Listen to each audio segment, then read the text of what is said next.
So, Scott, what are some of the dangers of dehumanizing population? This is something we just learned about recently.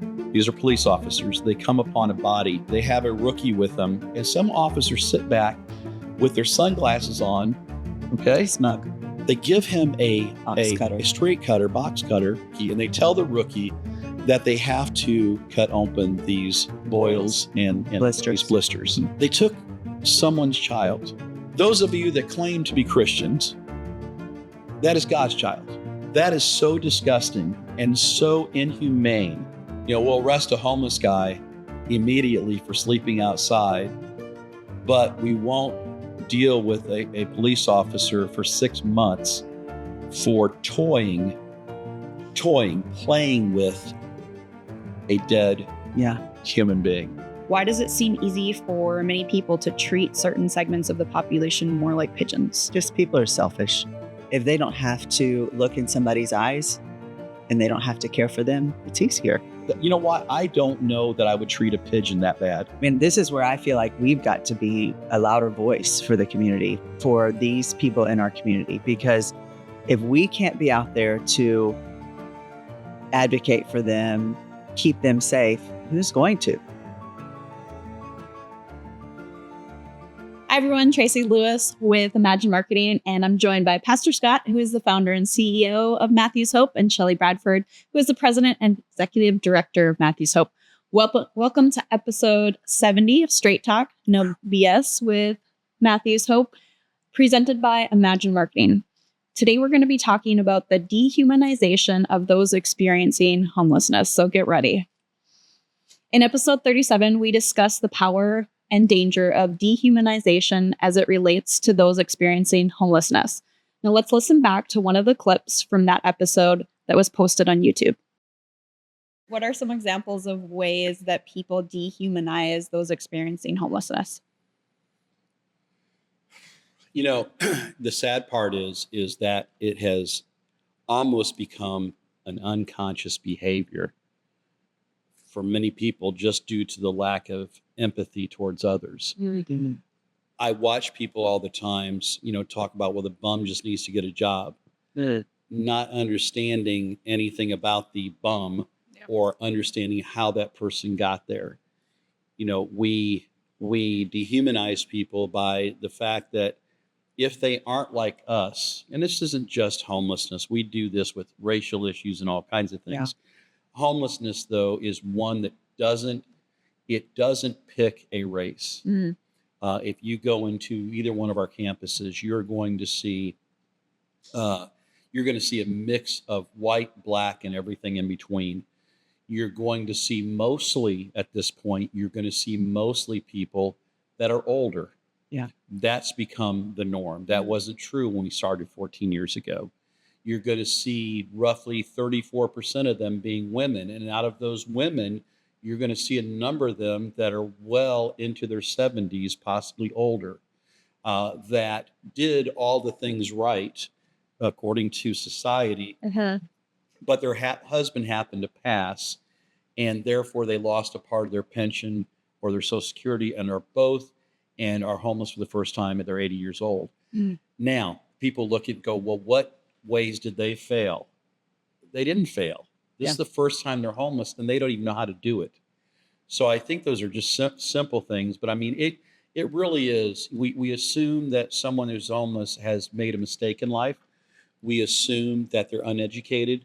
We assume and often tag them as drug addicts and alcoholics. We make a lot of assumptions with never bothering to look at what is really going on. So that clip was posted last summer, but it recently received a comment that made us want to revisit this topic. A viewer had this to say, and I quote, "My bio mom told me that people kicked her out of libraries, put locks on outlets at the libraries because she used a coffee maker that she had to heat water to keep warm while homeless. The way people are treated is disgusting. We need to bring back public baths that everyone can use and make public spaces public again in general. Putting locks on public restrooms is dehumanization and wrong. I don't care how many people are shooting up in them. They are for the public to use to clean up so we don't have typhus, and bubonic plague 2.0. The whole spikes and armrests on benches stuff has to stop too. They're people, not pigeons. Our founding fathers would have heads on pikes right by now. Mark my words. Good. Shelley, what is your reaction to the viewer's comment? You know, we see that all the time with the libraries, where people get thrown out of libraries. And it breaks my heart because sometimes people are there just to look for jobs, Mm-hmm. you know, and we hear people say all the time, well, why don't they get a job? Well, as in public, we are stopping people from getting jobs for something as simple as a library that's free to anybody. And Public libraries are no longer public. Right. And I mean, I am 100% for let's open up the restrooms. That why are we making it hard for? We're just taking away the humanization of people. Going to the bathroom in a private place is a human right, in my opinion.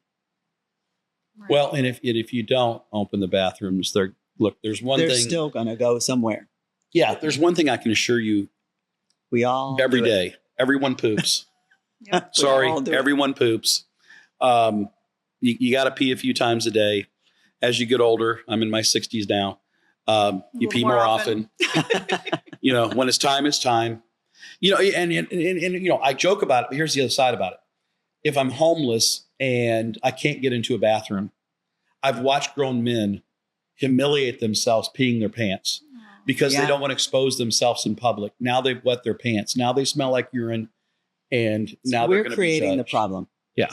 We are creating the problem. Now, there's things that she said that I have to think through. Okay. You know, I do care if people are shooting up in the bathrooms. I don't think the course. general public should have to deal with that. So let's deal with the crime.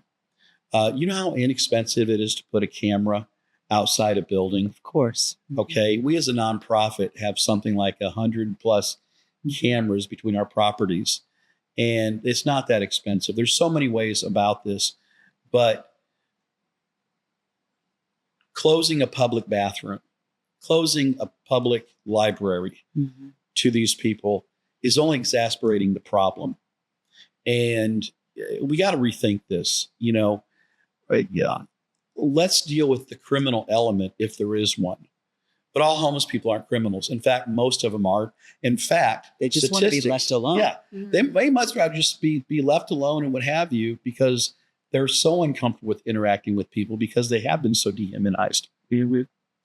But the further you dehumanize them, the worse it gets. And now we got people that by law can't sleep outside. Now they can't find a place to empty their bowels, empty their bladder, whatever. There's so many things. You throw those into the mix of no. What do you end up with? Right. Okay. What's interesting is another response I got personally. Well, they wouldn't personally put it right on the response to my Facebook. It's right on social media. Yeah. They said, what we need to do is round all the homeless up, much like we do stray dogs.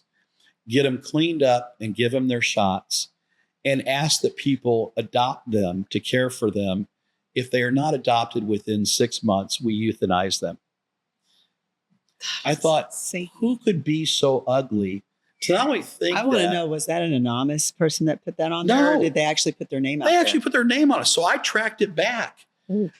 They are a well-respected member of their church. Oh. Okay. So, I don't know. Again, I hate politics. I don't think in my 63 years, either party has looked out for me. So let's get that out of the way. What I am about is right and wrong. Sometimes people confuse. They say, well, Scott, you're very passionate about the homeless. Not really. Because I came out of homelessness. Yes, I have a way I look at it, but the truth is I'm passionate about right and wrong. I'm passionate about treating people with dignity and respect. And when you strip someone of all their dignity to where you can't be in a library because you're homeless. Now they'll all tell you, they will swear up and down that's not true. Hang out and watch it happen. It happens. Okay. I'm so disturbed by this whole idea. Oh, they're always welcome here. You know what? Bullshit. They aren't. Okay. Now I'm not saying not every library out there, but as a general statement, no. Now here's what I know is a couple things are happening. One thing is often they're using the library computer to look for jobs. Okay. Often they're going on the library computer to update their food stamps, their VA benefits, because all that is done by computer. Right. And if you're homeless, where is that supposed to happen? And a lot of people have lost their benefits because they can't get in there. Okay. So you have that. You have people sometimes, especially the older folks, they can't work. They honestly, they go to the library and they watch a movie. Or just go stay inside outside the office. That's what the library is for. Yeah. For the community. Well, except for you. Yeah. Okay. And that's the problem that I have. But I want to make sure that when I say that we're not suggesting for a moment that people should be allowed to shoot up in our absolutely public facilities and what have you. We're not suggesting for a minute that it's okay for people to sleep in a park. But there has to be a better answer than not here. But on the track that we're going right now, in humanity and the lack of empathy and the lack of people not wanting to be not they don't even want to be educated on the truth. They just want you to know what they know or what they think they know. Mm-hmm. And you ask them, well, what do you base that on? They don't have an answer. It's just their opinion. It's opinion. And you know what they say about opinions? Everybody's got one. You said it nicer than I would. I know. So this person who posted this comment, they said that they are people, not pigeons. Yeah. Why does it seem easy for many people to treat certain segments of the population more like pigeons? Just people are selfish. They're just self-centered. And if they don't have to look in somebody's eyes and they don't have to care for them, it's easier. Mm-hmm. And a lot of it is learned behaviors. You know, I think we've talked about this before, but it's worth bringing up again that I haven't done it recently. In fact, I'm doing my first young group next week that I've been invited to speak to. But prior to the pandemic, I was doing a lot more speaking. It's clearing up again, finally, after almost 4 years. But I would go into the schools that I were invited to go to, usually private schools, and one in particular with Windermere Prep. And a friend of mine was a teacher there, and every year would ask me to come in and talk to the kids. And we would do a little slideshow, and I'd show them pictures and ask them to pick out who the homeless people were. And most of the time they were wrong. Okay. And then when they saw my picture, they had a hard time getting their head around that I was that guy. Okay. And then I started asking, I said, and you know, it's funny when you get around anywhere between 5 and 7 year olds, maybe 8 years old. They're truthful. Everybody, you know, you sit there and go, and you got to, so they're all raising their hand. Cause my question I said is tell me what you believe a homeless person is in one or two words. And the words that came out were drunks, bums, lazy, all these different things. And I remember the first time I did this, I got in my truck and I kind of sat there and I thought, how did a child 6 or 7 years old develop an opinion like that? Right. They don't even have the capacity to do that. That is a learned behavior. They learn that from a parent, a grandparent, whatever. And then that set the course for that child's life. And then they start watching whatever channel they believed in. And it sounded like everybody believed the way they did. Yep. Yeah. And that's literally what we see happening. And I think so much is happening in our country as a whole right now based on learned behaviors. People have joined the fight to be pissed off about things that don't even affect them. Yep. Or that aren't true. Yeah. It's that too. It's crazy, but true. So Scott, what are some of the dangers of dehumanizing population? Well, okay, let's go to the extreme on here. This is something we just learned about recently. And people, I encourage them. I'm a pastor, so don't believe a thing I say. I want you to investigate this yourself. You'll see it happen in Salt Lake City. It happened this past summer. There was now first off, you got to keep in mind, these are police officers. They come upon a body behind what appears to be a strip store. and this is a dead person. Now, the first assumption, I'm assuming they think this person's homeless, but there's no way of knowing that just coming up on him.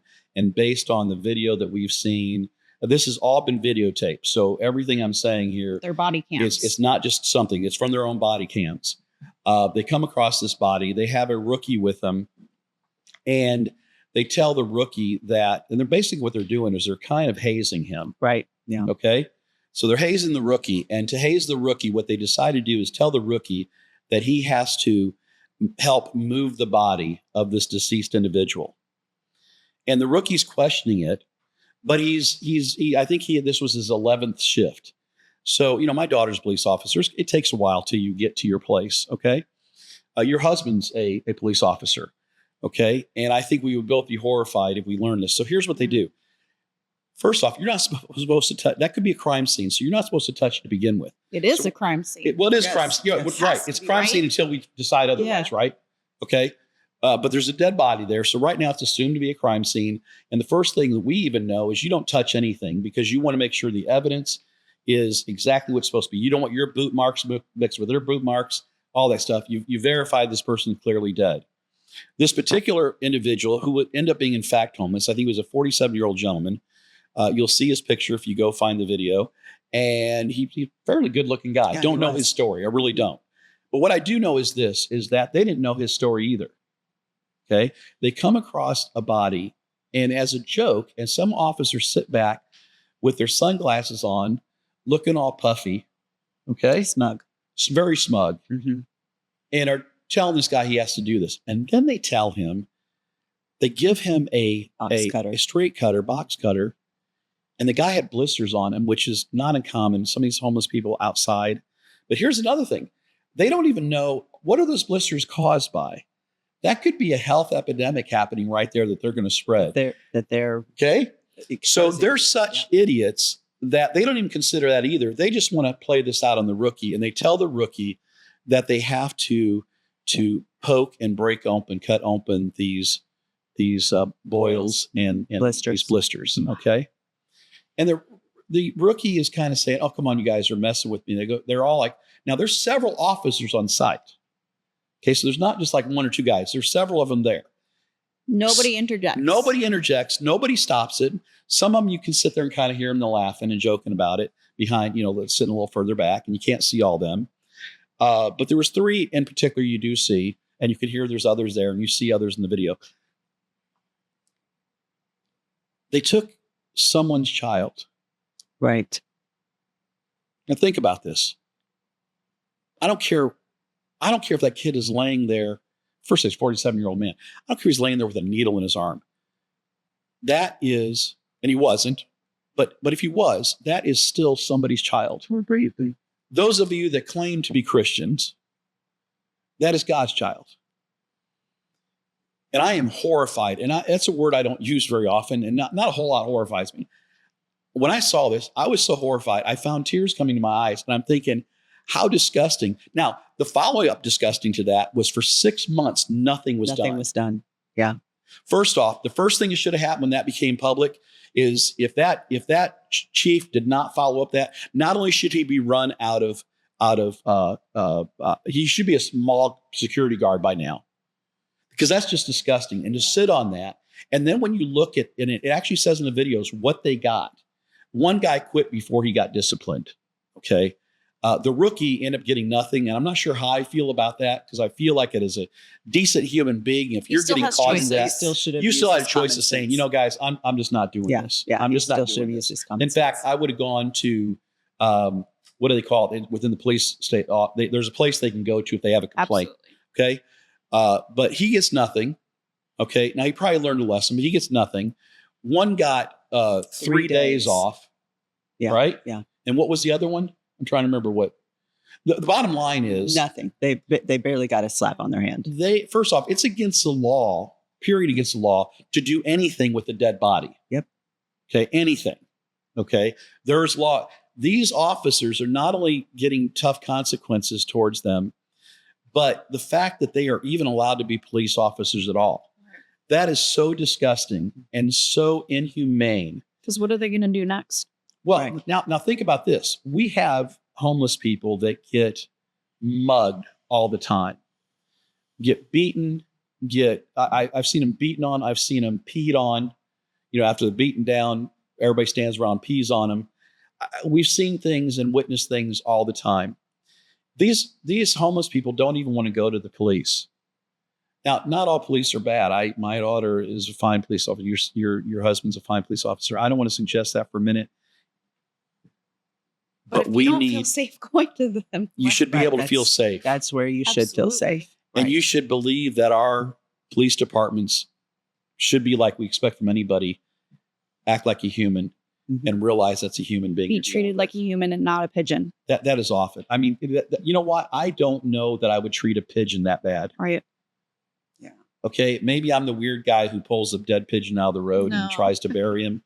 But I just, God, I'm really, that's an extreme version of this, but if that doesn't rock your world, then nothing's gonna. Right. You might as well tune us off now, because that's pretty bad. So what can people do to help try and reverse the stigmas, the prejudice, the perceptions that have become so common in our society? I mean, for God's sake, if police officers are doing this, right, it trickles down.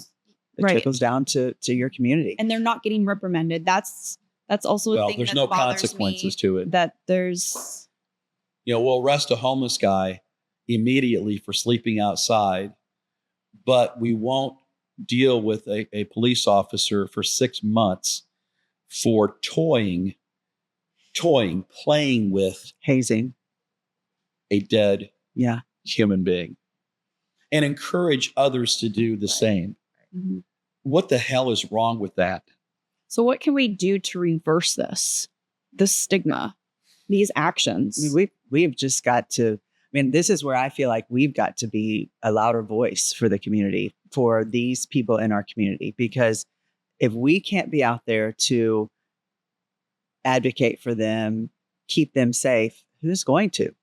And if not us, who? So, truthfully, that's why any chance I get to talk to people about what Matthew's Hope does, I do. I try to rope it into any conversation that I have, just because I think it is so important for people to know they're just people. They're people too. They're not any less important than you are. Absolutely. Unfortunately, I grew up in a time at my age, we understood the difference between ignorance and stupidity. Yeah, that's not today's society. They use those words interchangeable. Yeah. The true definition of ignorance is not knowing what you don't know. Stupid is knowing it and still doing it. Okay. And unfortunately, people get offended when I say that's being done out of ignorance. And what I'm simply saying, if you don't know, you don't know. Not that that's an excuse, but at least there's some reasoning behind how you're thinking. So what should you do? Then what you want to do is, hopefully, one reason, look, this is not cheap for us to put this podcast on. And we purposely have committed to keeping it going from the standpoint that we think it's important enough that we educate and use it as a tool. But to take every opportunity that if a church, a civic group, a club, whatever, a living room of neighbors want to invite us in to speak to them about what homelessness literally looks like. And that's happening more and more. Yeah. Oh, that's great to hear. And it's happening more and more again. And I'm glad to see it. It takes a lot of it out of us, but we're at churches like the next 5 weeks. Okay. I'm doing a young adults group this following week. I did a church 2 weeks ago.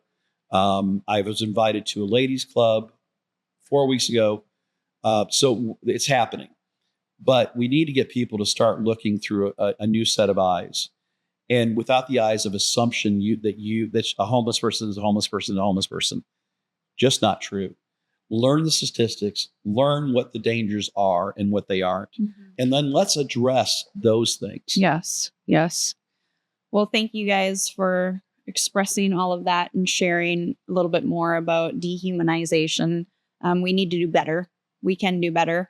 And we need the community's help. So I hope that you guys are liking, sharing these podcasts, asking questions, social media, ask the questions, because we will talk about those questions. We will answer those questions. Well, what's interesting is, truth is, we could probably sit here days Yeah. not just hours, days, and share one story. Maybe not as bad as that one. That's Right. pretty disgusting, but pretty awful stories and awful comments that are made. And I'm all about free speech. At the same time, if you really believe some of the stuff that's sent to us, and when I say believe, I mean your reaction to things about euthanizing people, about putting them all in jail, doing all these things, and the thing is, I pray for your soul from the standpoint of this: if I were euthanized or put away for all the things I did 40 years ago, I would not be a CEO of a $15 million nonprofit that is helping thousands of homeless people every year. Many lives have changed. Many lives have changed. And if we all are honest with ourselves, there's things in our past that we're not proud of. There's things in our past that we probably could have gotten in quite a bit of trouble for. And we just got to realize that some of these people are paying a hard debt for things that a lot of times they weren't even actually involved in. They were with the wrong people at the wrong time. And so again, this comes down to educating. So we thank you for joining us. Tracy, I thank you for doing the work you're doing. And John, our guy behind the camera, and Shelley, I mean, this is the kind of stuff that we need to bring out. We do. And make sure people know. All right, community. So let's do better. And we'll see you guys next time. Sounds great.